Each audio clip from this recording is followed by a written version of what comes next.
बिस्मिल्लाहिर्रहमानिर्रहीम अस्सलाम वालेकुम रहमतुल्लाह। सुप्रीम कोर्ट पाकिस्तान ऐसा इदारा है कि जो पाकिस्तान में अदल और इंसाफ का सबसे बड़ा इदारा है, सबसे बड़ा प्लेटफॉर्म है, फोरम है। और पूरा पाकिस्तान जो है इंसाफ के लिए इस फोरम की तरफ देखता है। तो पूरे पाकिस्तान की तरह इमरान खान भी उसी तरह से एक पाकिस्तानी है, एक इंसान है, पाकिस्तान का शहरी है। तो बतौर पाकिस्तानी की उसके पास भी ये राइट है, उसके पास भी ये हक़ है, और वो भी इंसाफ के लिए, अदल के लिए सुप्रीम कोर्ट ऑफ पाकिस्तान की जानिब दिखता है। और इमरान खान ने तो अदलिया के सामने जब पेश हुआ अडयाला जेल से थ्रू वीडियो लिंक, तो इमरान खान ने काजी फाइज ईसा के सामने ये गुजारिश की थी, ये अपील की थी कि काजी साहब, मेरे बहुत सारे पिटिशन केसेस आपके सामने लगे हैं, पड़े हैं, उनको सुने, आपकी मेहरबानी है। आप इस तरह से बेरुखी, आप इस तरह से नाइंसाफ़ी, आप इस तरह से इंसाफ के कत्ल और धज्जियाँ उड़ा के जो काम कर रहे हैं, उसकी वजह से अवाम का नुकसान हो रहा है। तो इमरान खान ने तो बता दिया था। अच्छा, काजी फाइज ईसा को तो शायद समझ नहीं आई, लेकिन काजी फाइज ईसा के साथ बैठे हुए जजेस वो समझ गए, उनको पता लग गया। और वो जो 8-10 जजेस हैं जिन्होंने इस मखसूस नशस्तों के मामले की समाअत के दौरान जिस तरीके से रिमार्क्स दिए, जिस तरीके से इलेक्शन कमीशन ऑफ पाकिस्तान को नंगा किया, जिस तरीके से उन्होंने पूरे सिस्टम को नंगा किया, इमरान खान को ना दी जाने वाली लेवल प्लेइंग फील्ड को नंगा किया, और इमरान खान के ख़िलाफ़ केसेस, मुकदमात, और ना सिर्फ उनको बेनकाब किया बल्कि इस हुकूमत के भी परखचे उड़ा के रख दिया और हुकूमत को भी बेनकाब कर दिया। ये जो जाली हुकूमत, फॉर्म 47 की हुकूमत, जाली वज़ीर-ए-आज़म बना फिरता है और लूटमार करता फिरता है, और मुल्क के अंदर जो है इसने अन्नी मचाई हुई है, अन्नेवाह लगा हुआ है, इसको भी बेनकाब कर दिया, जिसकी वजह से इनके नीचे से ज़मीन जो है वो 8 जजेस ने खींच दी। 8 जजेस एक तरफ और 5 जजेस एक तरफ। ये जो 8 जजेस हैं सुप्रीम कोर्ट पाकिस्तान के, इन्होंने सही मानों में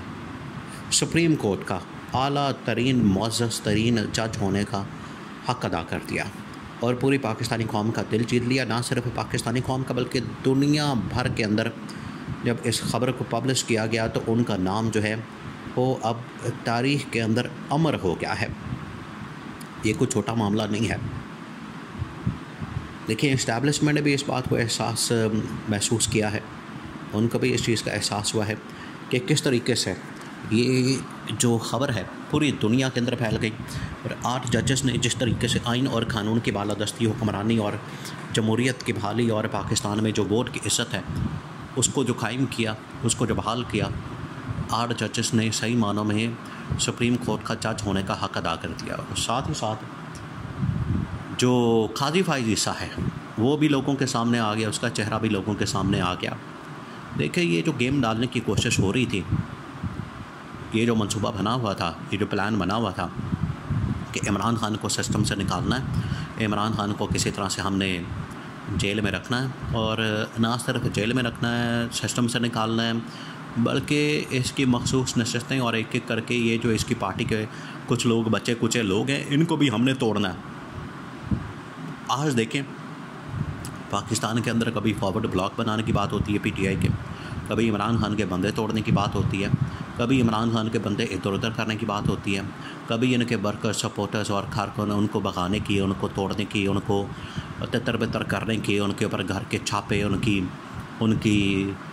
माएँ, बहनें, बीवियों की, बच्चों की और लड़कियों की, घर की ख़वातीन की, ना सिर्फ उनकी चादर और चार दीवारी का तक़द्दुस पामाल किया जाता है, उनको उनके दुपट्टे खींचे जाते हैं, बल्कि उनकी नंगी वीडियोज़ बना के तो उनको ब्लैकमेल किया जाता है। ये इस तरह के जो हरबे हथकंडे इस्तेमाल किए गए बेहुदा और घटिया किस्म के, और यहाँ तक कि अदालत का खंदा इस्तेमाल करते हुए इस किस्म की बेहूदगी, इस किस्म की शर्मनाक और घटिया किस्म की हरकत करते हुए इमरान खान के ऊपर दौरान इद्दत निकाह का केस बना दिया गया। उसके लिए अदलिया का खंदा इस्तेमाल किया गया। आखिरकार अफजल मचोका जो कि सेशन अदालत का जज है, उसने इस केस को उठा के बाहर मारा। उसने कहा ये किस किस्म का बेहुदा। देखिए, इमरान खान के ऊपर पहले टीरियन वाइट का भी केस डालता है ये अदालत के ज़रिए से कि टीरियन वाइट इमरान खान की बेटी है, तो इमरान खान को इस केस के अंदर भी पकड़ा जाए। फिर आज आके इन्होंने इद्दत केस का मामला कर दिया, इद्दत केस डाल दिया, और आप शरई क़वानीन के मुताबिक भी आप इसको देख लें, उसके ऊपर भी परख लें, शरई क़वानीन के ऊपर भी, और जो पाकिस्तानी कवानीन है उनके ऊपर भी परख के देख लें तो आपको इद्दत केस का पूरा जो केस है वो एक खोखला केस नज़र आएगा। क्योंकि जब एक औरत बताते खुद इमरान खान की अहलिया बुशरा बीबी खुद कह रही है कि मेरी इद्दत मुकम्मल हो गई है, मैं जानती हूँ। देखिए चले, एक तो होती है बिल्कुल ही अनपढ़ कोई खातून और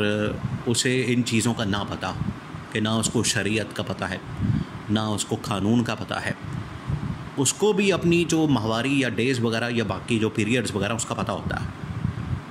बिल्कुल अनपढ़ से अनपढ़ खातून को भी। ये तो बुशरा बीबी तो फिर पढ़ी लिखी खातून है, खातून अव्वल रह चुकी है और परहेज़गार है, नमाजी परहेज़ी है, शरीयत को समझती है, शरई मामलात को समझती है। वो इस तरह की हरकत करेगी? कोई सोच सकता है बंदा? एक आम खातून को भी इस बात का पता होता है, एक अनपढ़ से अनपढ़ खातून को भी जो पढ़ी लिखी ना हो उसको भी पता होता है कि ये मामलात जो हैं वो पीरियड्स वाले, माहवारी वाले या क्या होते हैं।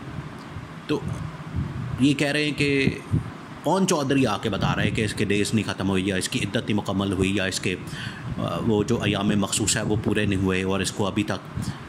वो होते हैं, माहवारी आती है। इसी वजह से तो कमल छोज़म ने इसको मुंह तोड़ जवाब दिया कि ओन चौधरी को बैठा दो उसके ऊपर, वजारत के ऊपर नादरा के अंदर एक डेस्क बना के, तो इसका चेयरमैन उसका बना दो, वज़ीर उसका बना दो ओन चौधरी को, और पूरे पाकिस्तान की माओ बहनों बेटियों बीवियों का जो माहवारी की तारीखें हैं ये ओन चौधरी रिकॉर्ड करता फिर, ताकि कोई केस बने तो सरकार के पास सारा रिकॉर्ड और डाटा मौजूद हो। ये शर्मनाक किस्म की हरकत जो की गई, उसके बाद कमल छोज़म को इस तरह की बात करनी पड़ी, इनका मुंह तोड़ जवाब देना पड़ा। तो ये सारा कुछ अदलिया को इस्तेमाल किया गया। उसके अंदर अब जजेस जो हैं वो खड़े हो गए हैं, डट गए हैं, मुकाबला कर रहे हैं। उसके अंदर ये 8 जजेस ने ख़ास तौर पर जो जज होने का हक़ अदा किया है, इनको पूरी पाकिस्तानी कौम ने सलाम पेश किया है। जहाँ पाकिस्तानी कौम सलाम पेश कर रही है वहाँ पर नून लीगी और राना सनाउल्लाह और मरीम नवाज़ की टीम, शहबाज शरीफ की टीम, वो सारे पीछे पड़ गए इनके 8 जजेस के। कोई इसको करप्ट कह रहा है, कोई कुछ कह रहा है, कोई कुछ कह रहा है, कोई कुछ कह रहा है, कोई कुछ कह रहा है, कोई इमरानडो कह रहा है, कोई फलाना कह रहा है, कोई टिंगड़ा कह रहा है। आज नहीं याद आ रहे इनको कवानीन वो वाले FIA वाले क्यों नहीं पकड़ते इनको जाके, ये जो 8 जजेस के ऊपर डायरेक्ट और बराह रास्त इनकी ज़ात को ऊपर ये हमला किया जा रहा है। तो मुनाफ़क़त है ये कि जब अपना फ़ायदा होगा तब FIA एक्टिव होगा, पकड़ दकड़ करेगा, चुक के लाओ, इन्हों में फाड़ लो, उन्हों में फाड़ लो, अपनी बारी जो है पैचो। लेकिन 8 जजेस ने सुप्रीम कोर्ट ऑफ पाकिस्तान के हक़ अदा कर दिया जब उन्होंने आइन और क़ानून की बालादस्ती और हुक्मरानी और जमहूरियत को बहाल किया है।